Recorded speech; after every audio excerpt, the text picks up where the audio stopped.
Este es el video sobre el storytelling o la narrativa para presentaciones, tratando de dar un marco de referencia de cómo sentarse a diseñar la narrativa, diseñar la presentación en sí, pero no en el sentido de diseñar los slides, sino diseñar el cuento, diseñar cómo lo voy a contar, ¿no? Por eso le puse echando el cuento. Pienso que es algo muy importante hoy que hemos estado dejando de lado. Y hoy todo es un cuento, ¿verdad? Si vas a comprar una bebida, entonces es un hidratante, o es un energizante, o es de alguna, no sé, fruta exótica. El asunto es que no es solo una bebida como era el siglo pasado, sino que ahora es toda una historia, un storytelling. Y precisamente de eso trata esto, de evidenciar un poquito cuáles son los pasos a seguir para eso. En cualquier proyecto de diseño y en este también, lo más importante es lo que hagas antes de tocar el mouse. Y esto siempre lo pongo. Significa que hay que pensar, hay que diseñar, hay que bocetear, hay que tratar de tener las condiciones mínimas para, hacer el, para hacer el proyecto de diseño, que en este caso es el diseño de la narrativa. Y la siguiente cosa que no hay que dar por sentado es que tienes que tener claro lo que vas a decir. Si no tienes claro lo que vas a decir, no se va a notar. O sea, se siente esa seguridad. Me gusta esa frase de Einstein que dice, si no te lo puedes explicar a tu abuelita, entonces no lo has entendido bien. No estamos hablando de la complejidad de la materia, estamos hablando de tu capacidad para explicarlo y de haberlo entendido. Así es que, antes que todo, estamos seguros que todo lo que vamos a hacer, todo lo que vamos a decir, lo entendemos perfectamente. Eso se va a notar en el discurso. Siguiente punto es pensar, ¿para qué? En última instancia, ¿cuál es el objetivo de una presentación? En mi opinión, el objetivo de una presentación es que la gente se acuerde de esto, que algo les quede, que yo pueda, que ojalá mañana alguno de los que oyeron la presentación le cuente a alguien algo sobre lo que dije ese día. Esa comunicación entre persona a persona, eso es lo más importante. Si no fuera eso, pues nada más les mando el informe, les mando el hangout de la presentación y listo. No hay necesidad de más que eso, ¿verdad? Porque las presentaciones son en última instancia una conexión entre personas, ¿verdad? Por eso es importante que uno esté ahí, que uno se sienta que lo entiende, que uno se sienta convencido, entusiasmado por lo que está haciendo y por lo tanto esta comunicación se va, digamos, irradiando, contagiando a la audiencia hasta que todos quedan convencidos de algo de que esto que les estás diciendo. No es un asunto nuevo, contar historias es muy humano, contábamos historias mucho antes de leer historias, por supuesto, y era el método más eficiente y sigue siendo hoy para transmitir, para contar, ¿verdad? Las narrativas son hoy, como decía antes, lo más importante de todo. Antes de ponerse a pensar específicamente en la narrativa, habría que ver qué es lo que queremos hacer y cuál es el contexto sobre el cual trabajar. Vean que estoy hablando de trabajar analógicamente, estoy hablando de hacer notas, de tener no sé, un cuadernillo ahí donde uno escribe las notas, etcétera. La primera y muy importante de los puntos que tenemos que tener clarísimos es qué es lo que voy a decir. ¿Verdad? En última instancia, estas dos preguntas de Gar Reynolds, que es uno de los information training más famosos que hay, que es gente que se dedica precisamente a entrenar a otros para que den buenas charlas. El punto es, ¿qué es lo que tienes que decir? ¿Y por qué esto que me tienes que decir es importante? Porque esto que me tienes que decir sirve de algo para mí. No es casualidad que tenga esta foto con estos dos chicos en el elevador, ¿verdad? Eso nos recuerda el elevator pitch. Y les decía yo a menudo a mis estudiantes cuando discuto sobre el elevator pitch o cuando les cuento el cuento del elevator pitch, les cuento mi cuento personal. Y es que seguro ibas a otro sitio y entonces quedaste varado en Nueva York porque el avión, había una tormenta de nieve, todos los hoteles están llenos, a usted le tocó uno finísimo por pura casualidad porque no había otro, y usted se monta en el elevador y dentro del elevador está alguien como Bill Gates Nota que ya él va para el piso 74 y yo voy para el piso 62. Así que tengo 62 pisos para decir algo. Lo que sería seguro un par de minutos, ¿no? Y entonces, ¿qué me toca? ¿Qué voy a decir? Ay, señor Gates, viste qué terrible con el clima. Usted también se quedó trabado aquí. ¿O tienes algo que decir, de verdad? Señor Gates, tengo una idea maravillosa que dicha que no encuentro porque esa es la idea que lo va a hacer aún más millonario de lo que es y lo va a ayudar a salvar el mundo. Y son capaces de decir en 2 minutos algo que llame la atención a alguien de esa talla, que realmente se pueda, que pueda llamar la atención, que sea novedoso, que sea interesante. ¿Somos esa talla de profesionales o no somos esa talla de profesionales? Así es que, ¿qué es lo que voy a decir? Debe ser conciso, directo y claro, principalmente para ustedes, principalmente. El siguiente punto, por supuesto, es a quién se lo voy a decir, porque es que no es lo mismo decírselo a una audiencia que a otra.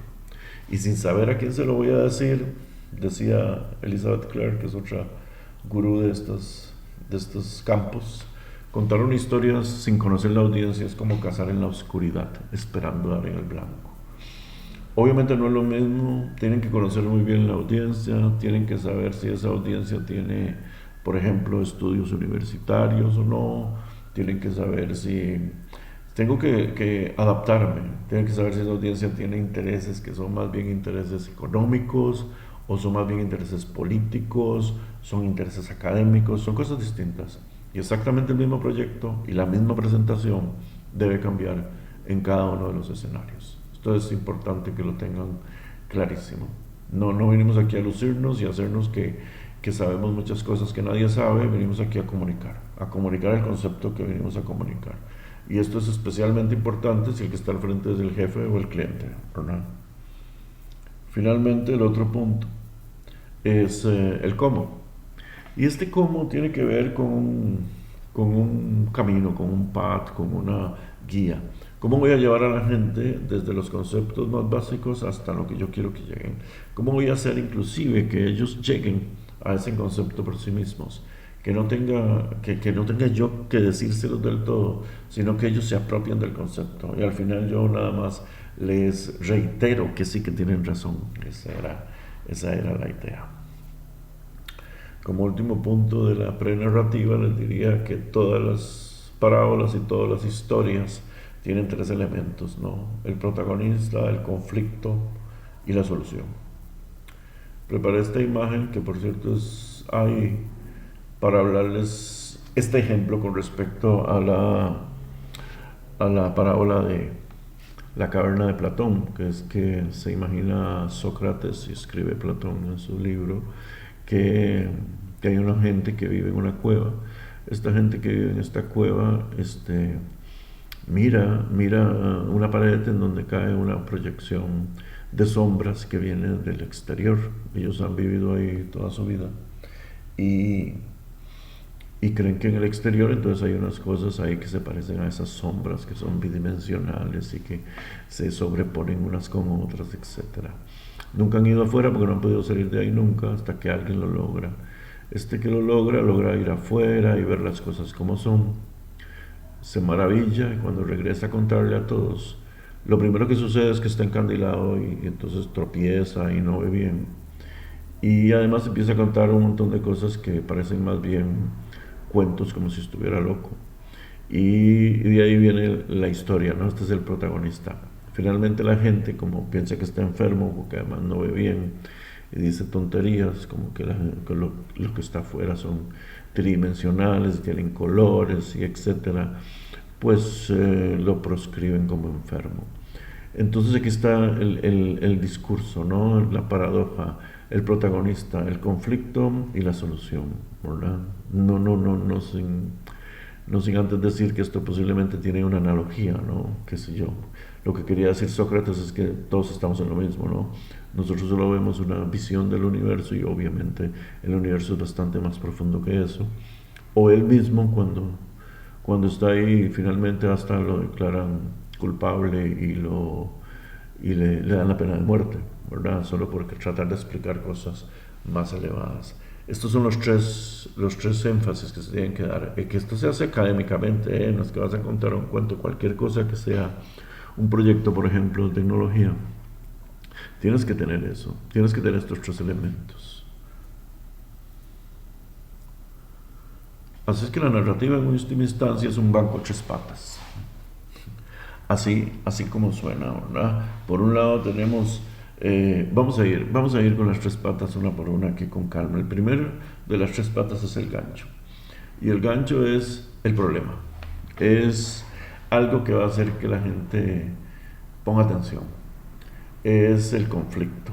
Y además de esto tengo que hacer que de algún modo la audiencia sienta que es un problema propio, que es un problema que les importa. And so what, como decía Reynolds, o sea, es importante para mí eso. Así es que en la primera instancia muestro cuál es el problema, de modo que yo pueda captar el interés de la gente. El segundo momento es el momento más largo, es cuando le voy contando a la audiencia cómo pretendo yo resolver el problema. Le voy desarmando el problema en pasos lógicos que van a ir conduciendo a la audiencia a lo que llamamos el momento ajá. Y el momento ajá es cuando la audiencia solita, en forma independiente, va a ir aterrizando en la idea que yo quiero.